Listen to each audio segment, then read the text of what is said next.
गहरे नीले समंदर में एक छोटा सा प्लैंकटन रहता था जिसका नाम था पीकू। वह बहुत बहुत छोटा था, जैसे धूल का एक कण जिसे आप सिर्फ एक खास शीशे से ही देख सकते हो। बाकी सब प्लैंकटन तो बस ऐसे ही तैरते रहते थे। वे पानी के साथ बहते थे, छोटे छोटे खाने के टुकड़े खाते थे और सूरज ढलने पर सो जाते थे। पर पीकू अलग था। उसे सिर्फ तैरना पसंद नहीं था, उसका एक बहुत बड़ा सपना था। वह हर रात पानी की सतह को देखता था। उसे चांद और तारे एक बड़े काले कंबल में छोटे छोटे हीरों की तरह चमकते हुए दिखते थे। ओह, काश मैं ऊपर जा पाता, वह अपने दोस्तों से आह भरते हुए कहता था। मैं तारों के साथ नाचना चाहता हूँ और चांद को हेलो कहना चाहता हूँ। उसके दोस्त झिंगू नाम का एक छोटा झींगा और मीनू नाम की एक छोटी मछली हंसते थे। पीकू, तुम तो एक प्लैंकटन हो, झिंगू अपनी मूंछें हिलाते हुए कहता था। प्लैंकटन तो समंदर में रहते हैं, आसमान में नहीं। आसमान तो पंछियों और हवाई जहाजों के लिए है, हमारे जैसे छोटों के लिए नहीं। मीनू भी मान जाती थी, उसके चारों ओर चक्कर काटते हुए तैरती थी। समंदर हमारा घर है, इसमें हमारी जरूरत की हर चीज है। तुम ऐसे नामुमकिन सपने क्यों देखते हो? पर पीकू ने उनकी नहीं सुनी। वह अपने छोटे से दिल में जानता था कि सपने जरूरी होते हैं। उसे विश्वास था कि अगर सबसे छोटा जीव भी खूब कोशिश करे तो वह बड़े काम कर सकता है। उसे बस एक मौका चाहिए था। हर दिन पीकू अपने बड़े एडवेंचर के लिए प्रैक्टिस करता था। वह तेज पानी की धाराओं के खिलाफ ऊपर तैरने की कोशिश करता था। इतने छोटे जीव के लिए यह बहुत मुश्किल काम था। उसे बार बार नीचे धकेल दिया जाता था, पर उसने कभी हार नहीं मानी। वह कल्पना करता था कि वह एक रॉकेट शिप है जो खुद को समंदर के ऊपर की रोशनी की ओर धकेल रहा है। वह बहुत चालाक बनना सीख गया था। वह थोड़ा और ऊपर तैरने के लिए बुलबुले में छिप जाता था। वह एक बड़ी दयालु भेल की फिन पर सवारी कर लेता था जो सतह की ओर जा रही थी। वह अपनी तारों की यात्रा की तैयारी कर रहा था, भले ही कोई और इसे मुमकिन नहीं मानता था। एक दिन कुछ बहुत अजीब हुआ।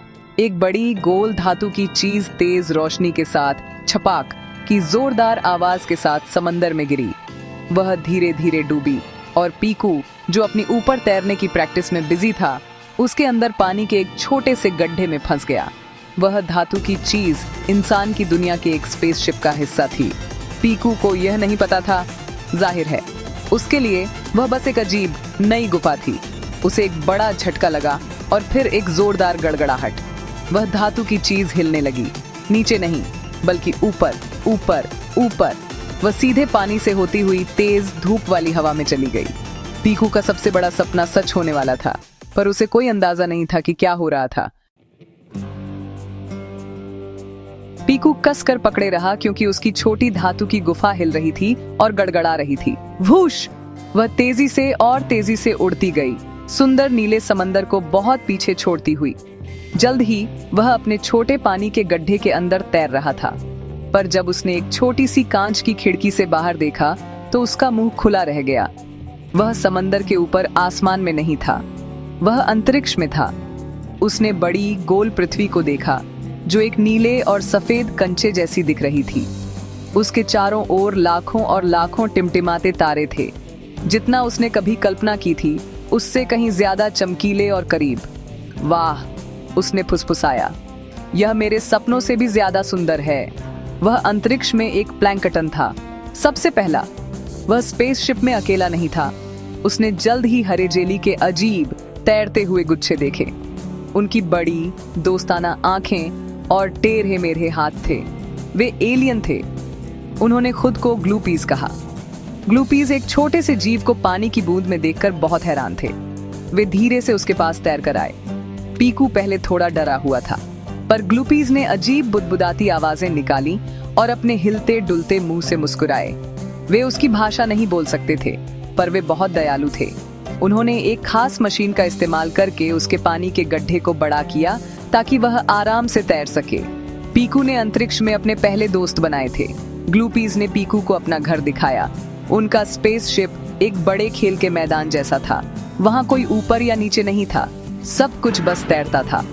पीकू अपने पानी के बुलबुले से बाहर तैर कर आया, जो अब एक गुब्बारे की तरह तैर रहा था, और अपने नए दोस्तों के साथ घूमने लगा। उन्होंने तैरते हुए अंतरिक्ष के खाने का पीछा किया, जिसका स्वाद मीठी तारों की कैंडी जैसा था। उन्होंने रंगीन ग्रहों के पीछे लुका छिपी खेली जो लट्टू की तरह घूमते थे। पीकू ने कभी इतना मजा नहीं किया था। उसने सीखा कि ग्लूपीज खोज करता थे। वे नई चीजें देखने और नए दोस्त बनाने के लिए गैलेक्सी में घूमते थे, जैसा वह हमेशा से करना चाहता था। पीकू को लगा कि वह यहीं का है, पर अंतरिक्ष भी सरप्राइज से भरा था। पीकू ने लंबी बर्फीली पूंछों वाले धूमकेतुओं को तेज ट्रेनों की तरह गुजरते देखा। उसने रंगीन गैस के सुंदर बादल देखे, जिन्हें नेबुला कहते हैं, जहां नए तारे बन रहे थे। यह एक जादुई नजारा था। एक दिन एक ग्लूपी उसे एक छोटी अंतरिक्ष यात्रा पर ले गया। पीकू अपने पानी के बुलबुले के अंदर ही रहा।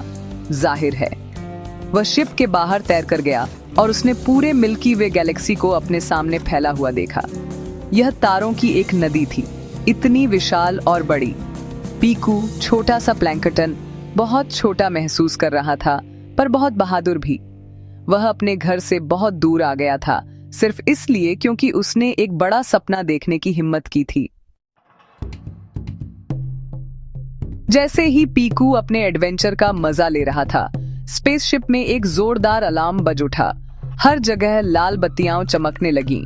दोस्ताना ग्लूपीज अचानक बहुत परेशान दिखने लगे। पीकू खिड़की के पास तैरकर गया, यह देखने के लिए कि क्या गड़बड़ थी। उसने बाहर एक विशाल जीव देखा। यह व्हेल से भी बड़ा था, जिसका एक विशाल मुंह था जो एक चट्टानी गुफा जैसा दिखता था।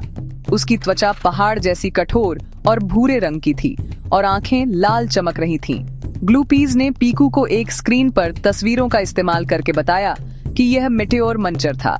इस जीव को स्पेसशिप और उल्कापिंड खाने का बहुत शौक था। उसे लगा कि ग्लूपीज का शिप एक स्वादिष्ट स्नैक है। यह अंतरिक्ष में एक बड़ी थी। मेटेओर मंचर ने अपना विशाल मुंह खोला और ग्लूपीज के शिप की ओर दौड़ा। ग्लूपीज ने भागने की कोशिश की, लेकिन मंचर बहुत तेज था। उसने धमाके की जोरदार आवाज के साथ शिप पर वार किया, जिससे सब कुछ हिल गया। पीकू अपने पानी के बुलबुले में इधर उधर उछल रहा था। ग्लूपीज ने अपनी छोटी लेजर गन चलाई, लेकिन लेजर मंचर की कठोर चट्टानी त्वचा से टकराकर वापस उछल गए। यह एक पहाड़ पर कंकड़ फेंकने जैसा था। राक्षस करीब और करीब आ रहा था। वह शिप का एक बड़ा निवाला लेने की कोशिश कर रहा था। ग्लूपीज डरे हुए थे। उनका घर खाया जाने वाला था और वे हमेशा के लिए अंतरिक्ष में खो जाते। पीकू ने अपने डरे हुए दोस्तों को देखा। वह जानता था कि उसे कुछ करना होगा। वह बहुत छोटा था, लेकिन उसका दिमाग तेज था। उसे समंदर में अपना घर याद आया। उसे याद आया कि बड़ी मछलियां कभी कभी उन छोटी चीजों से डर जाती थीं, जिन्हें वे देख नहीं पाती थीं। उसने विशाल मेटेओर मंचर को देखा और फिर स्पेसशिप के सिस्टम को देखा। उसने देखा कि शिप में पानी का एक बड़ा टैंक था। यह वही पानी था जिसका इस्तेमाल ग्लूपीज सैफाई के लिए करते थे। उसके छोटे प्लैंकटन के दिमाग में एक विचार आया। यह एक पागल विचार था, लेकिन यह काम कर सकता था। उसे बहादुर होना था, न केवल अपने लिए बल्कि अपने नए दोस्तों के लिए भी। वह तेजी से ग्लूपीज के पास तैर कर गया और अपने छोटे शरीर से इशारा करने लगा। उसने पानी के टैंक की ओर इशारा किया, फिर शिप के बाहरी दरवाजे की ओर और फिर मेटेओर मंचर के विशाल खुले मुंह की ओर। ग्लूपीज पहले तो भ्रमित थे। यह छोटा प्लैंकटन पानी की ओर क्यों इशारा कर रहा था, लेकिन उन्होंने पीकू की बड़ी आंखों में दृढ़ संकल्प देखा। उन्होंने उस पर भरोसा किया। उन्होंने सब कुछ और आजमाया था, इसलिए उन्होंने नीले ग्रह से आए छोटे जीव की बात सुनने का फैसला किया। उन्होंने शिप के पानी के तोपों को तैयार किया। उन्हें सीधे डरावने राक्षस पर निशाना साधा जो उन्हें निगलने वाला था। मेटेओर मंचर ने अपना मुंह चौड़ा खोला, एक आखिरी बड़ा निवाला लेने के लिए तैयार। ठीक उसी पल पीकू की योजना के बाद ग्लूपीज ने शिप के टैंक से सारा पानी सीधे राक्षस के मुंह में मार दिया। वूश! पानी की एक विशाल लहर अंतरिक्ष में तेजी से निकली और सीधे मंचर के गले से नीचे उतर गई। राक्षस चौंक गया। उसने पहले कभी पानी नहीं चखा था। वह सिर्फ सूखी चट्टानें और धातु खाता था। ठंडी गीली भावना उसके लिए अजीब और भयानक थी। उसे खांसी आने लगी और वह फूफकारने लगा, अपना विशाल सिर हिलाते हुए। उसे यह गीला सरप्राइज बिल्कुल पसंद नहीं आया, लेकिन पीकू की योजना का एक दूसरा हिस्सा भी था। जैसे ही पानी बाहर निकला, पीकू भी उसके साथ बाहर निकल गया। वह पानी की एक बड़ी बूंद के अंदर अंतरिक्ष में उड़ गया और सीधे मेटेओर मंचर के मुंह में भी चला गया।